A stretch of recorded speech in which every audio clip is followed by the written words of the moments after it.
திமுக யாரை கண்டும் எந்த காலத்திலும் பயப்படாது என ஈரோடு கிழக்கு தொகுதி திமுக வேட்பாளர் சந்திரகுமார் தெரிவித்துள்ளார்.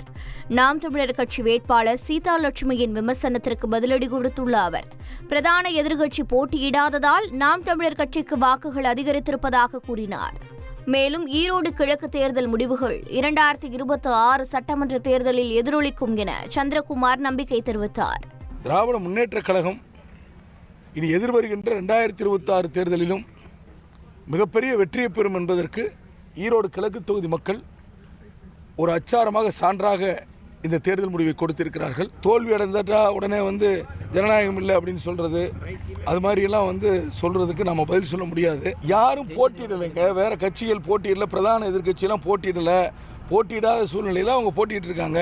இதுவே ஒரு வாக்கு வங்கி அப்படிங்கிறதுல அப்படி எடுத்துக்கிட்டு அரசியல் பண்ணோம்னாக்கா நிச்சயமாக இன்னும் மிகப்பெரிய தோல்வி சந்திப்பாங்க. பிரதான எதிர்க்கட்சி போட்டியிடாதப்ப எங்களுக்கு எதிரான இருக்கிற வாக்குகள் அவங்களுக்கு போயிருக்கு, அவ்வளவுதான் விஷயம். ஆனால் திமுகவை ஆதரிக்கிறவங்க திமுகவை ஆதரிச்சிருக்காங்க. திராவிட முன்னேற்ற கழகம் யாரை கண்டும் எந்த காலத்திலும் எந்த நேரத்திலும் எந்த சூழலிலும் பயந்ததில்லைங்க. திமுக பயப்படுது அப்படின்னு சொன்னாக்கா அவர்களுடைய அறியாமையாக இருக்கலாம். ஈரோடு கிழக்கு தொகுதி இடைத்தேர்தலில் திமுக வேட்பாளர் சந்திரகுமார் வெற்றி முகத்தில் உள்ளார். இதனால் சென்னை அண்ணா அறிவாலயத்தில் திரண்ட கட்சித் தொண்டர்கள் கொண்டாட்டத்தில் ஈடுபட்டனர். மேளதாளங்கள் அடித்தும் நடனமாடியும் பட்டாசு வெடித்தும் உற்சாகமாக கொண்டாடினார்கள். இதனிடையே திமுக கட்சி அலுவலகத்திற்கு வருகை தந்த முதலமைச்சர் ஸ்டாலினுக்கு தொண்டர்கள் உற்சாக வரவேற்பு அளித்தனர்.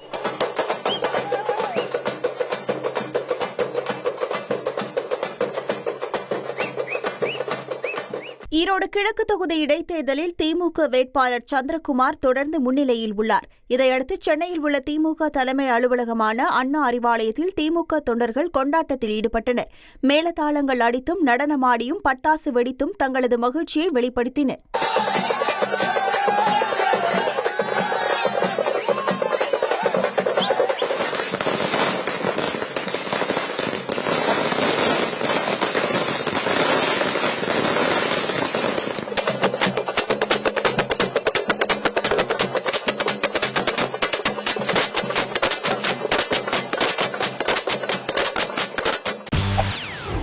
செய்திகளை உடனுக்குடன் தெரிந்து கொள்ள உடனே சப்ஸ்கிரைப் பண்ணுங்க.